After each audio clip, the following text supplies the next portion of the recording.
One of the boats I've most been looking forward to seeing here at the Dusseldorf Boat Show is from a company called Mercan Yachting, a Turkish company that specialises, or has specialised at least for the most part, in the generation of light commercial platforms. But here in Dusseldorf, they're launching a boat that aims to redefine what we expect of the recreational sports cruiser, and it's called the Petra SF-39.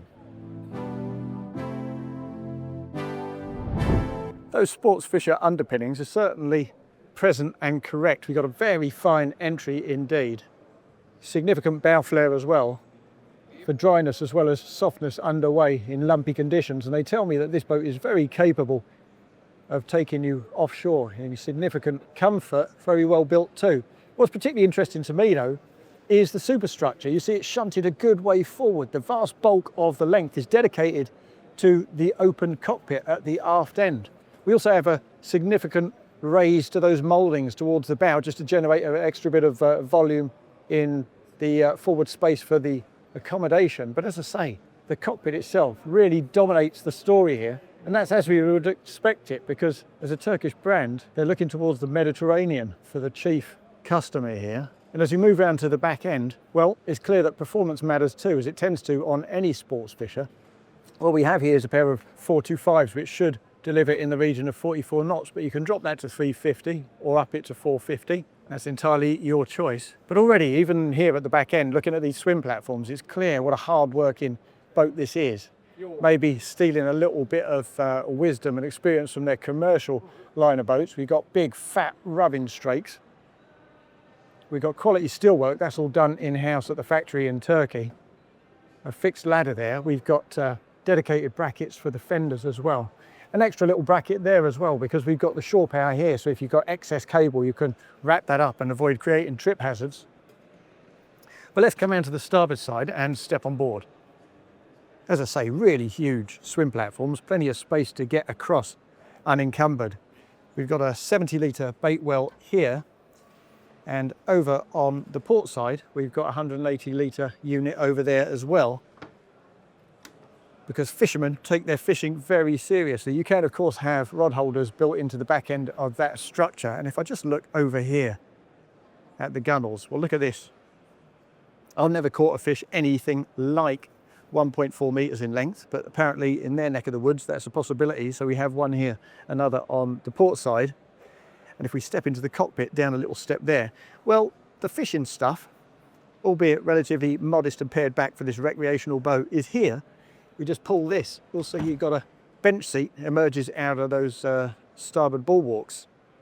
We've got a fixed bench around the aft end, but again, you can replace those with fold-up bench seats so that you can tuck them all away and have this enormous aft deck completely available for fishing, so you can run around without obstruction. What we have on this showboat, though, enjoying the full 12 foot 6 inches of beam, is likely to be more attractive to most people, certainly to most non-specialist boaters who don't think fishing is the most important thing in the world. I particularly like this. Little movable armrests with built-in cup holders, so you can arrange it in whatever way you like. There's plenty of storage under those seats as well, and a huge amount of storage actually beneath the deck. As you can see, we've got a pair of fuel tanks in there, plus the water tank further forward. A pair of 400-litre tanks, but if you want extra range, as you can see, there's plenty of space to factor that in. Plenty of space too for a generator, should you want one for air conditioning or for the gyro, and plenty of space for the gyro itself. So certainly, it's not a squeeze on a boat with outboard engines and this kind of beam. There's space on the port side as well for an optional tuner gate, should you want it. But let's just face forward and take a look at these units, because they're quite useful too. We've got a galley on the starboard side when you step over that threshold and into the saloon, but that kind of spills out into a nice storage unit here on the starboard side. We've got a little gas locker in there as well for the gas hob we have. And on the port side, we've got a little wet bar. You can obviously have a grill out here as well, should you choose, or ice makers, an additional fridge and a sink there. And if you are into your fishing, or even if you're just into your alfresco parties, you can also have a second helm here, so that makes plenty of sense. But let's make our way further forward down the starboard side deck. These are really deep, safe walkways as well, I've got to say. 3 steps up here, past the skipper's position there with this opening window. They come as standard apparently. And when we get up those 3 steps onto the foredeck, and we're nicely assisted in that by a rail there on the roof structure, where we get even more elevation courtesy of this island sunbed. And that's big enough for 3 people. And we've got some dedicated pillows there to make it a little more comfortable. Built-in cup holders and grab rails again. Elevated rails take you round to the forepeak. Plenty of space down in there for your chain, and a little locker there on the port side. If I open that up, you'll see that's just quite shallow, but ideal just for tucking your lines away. Let's head back down the port side and take a look at that roof structure, because it's by no means simplistic. It's quite a stylish piece of kit, that. What we have here is a pair of solar panels just to top up your leisure batteries, about 180 watts each, plus an electrically operated sunroof in the centre, more rails to guide our way down. And we also have this little moulded lip here before the steps, and a little gap there in the tow rail, just to ward off any water that happens to make its way onto your foredeck, just to see it overboard before it comes back down to this walkway and reaches the cockpit. And when we get back in here and swing around to the left, we come into what is, of course, a relatively short saloon. Short because of the fact that the outdoor spaces dominate the story here, but short also in terms of the dinette, because so much of this structure is used for storage or for additional volume down below in that second cabin, and we'll have a look at that in a second. But clearly, as you can tell, this table drops into that gap just to create an additional occasional bed. And on the starboard side, well, there is your internal galley. As I say, we've got a sink and a little gas hob here. Gas is by far the most popular for the guys at Mercan Yachting, but they will do electric should you require it. Ahead of that, it butts up against the helm seat, a single helm seat, but a nice one with proper armrests and a decent bolster, and a dash that doesn't just rely on electronics. You've got plenty of manual switchgear there, an adjustable wheel, and also, of course, a joystick with skyhook to make everything nice and simple. Space for a couple of MFDs up top, and your compass up there as well.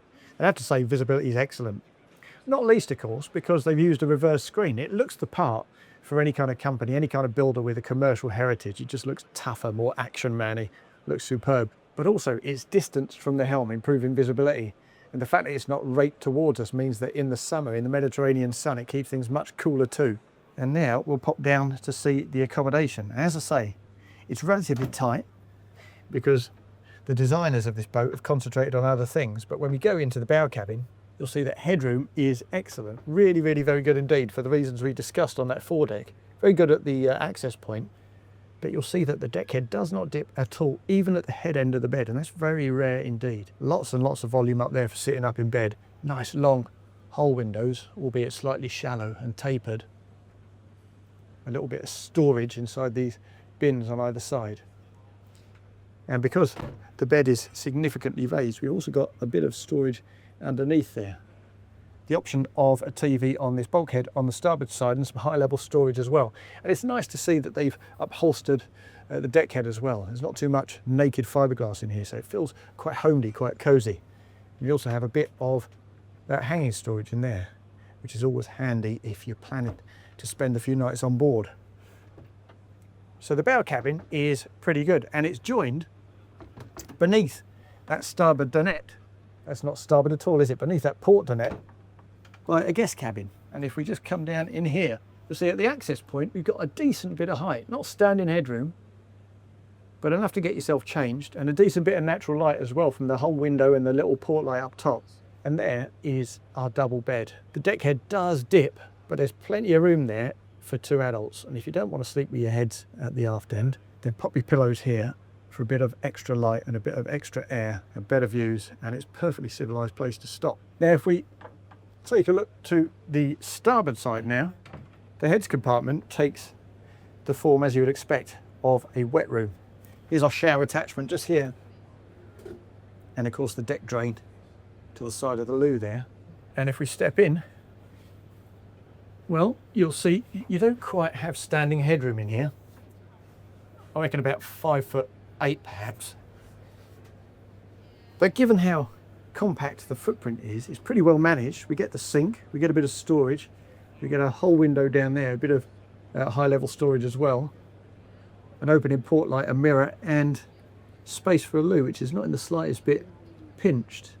More upholstery, waterproof upholstery of course, because as I say, this is used as the wet room. Now as I say, the emphasis on this boat has not been put on the accommodation, so it does feel a bit pinchy and tight. Your bang elbows and the arcs of travel of the doors when you open them are a bit awkward, so you have to kind of dance around each other. But given how much they dedicated to the spaces elsewhere, you'd have to say that that's a very decent effort indeed. That then is the new Mercan Yachting Petra SF-39, and clearly the design decisions they've made mean it's not going to be everyone's cup of tea. But if you enjoy the idea of a boat that feels really tough and seaworthy and masculine, fused with a little bit of extra recreational softness and versatility, then it's likely to appeal quite a lot. Even then, I imagine this is probably the sort of boat that is best when you see it not on a show stand, but out on the water where it belongs. But either way, I've got to say, I've got a bit of a soft spot for it. Now, whatever you think of this new Petra SF-39, please do leave your comments in the section below. We'd love to hear from you. If you've enjoyed this video, hit the like button. And if you'd like to see more videos like this in the future, then make sure you subscribe to the Motorboat and Yachting channel.